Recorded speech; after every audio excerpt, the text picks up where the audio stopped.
Hello, my name is David Blanchette, and I live in Treasure Island, Florida. And we're about to read the story of the night before Christmas, and this is for the children who are anxiously awaiting for Santa to come at Christmas time. So here goes. The Night Before Christmas by Clement C.Moore, written several hundred years ago.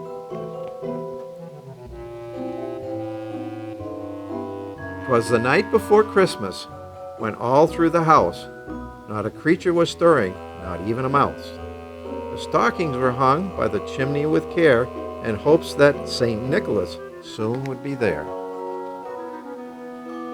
The children were nestled all snug in their beds, while visions of sugar plums danced in their heads. And Mama in her kerchief and I in my cap had just settled down for a long winter's nap. When out on the lawn there arose such a clatter, I sprang from my bed to see what was the matter. Away to the window I flew like a flash, tore open the shutters and drew up the sash. The moon on the breast of the new-fallen snow gave lustres of midday to objects below, when what to my wondering eyes should appear but a miniature sleigh and 8 tiny reindeer. With a little old driver so lively and quick, I knew in a moment it must be St. Nick. More rapid than eagles his coursers they came, and he whistled and he shouted and he called them by name. On Dasher, on Dancer, now Prancer and Vixen, on Comet, on Cupid, on Donner and Blitzen. To the top of the porch, to the top of the wall, now dash away, dash away, dash away all. As dry leaves that before the wild hurricane fly, when they meet with an obstacle, they mount to the sky. So up to the housetop the coursers they flew, with a sleigh full of toys, and St. Nicholas too. And then, in a twinkling, I heard on the roof the prancing and pawing of each tiny little hoof. As I drew in my head and was turning around, down the chimney St. Nicholas came with a bound.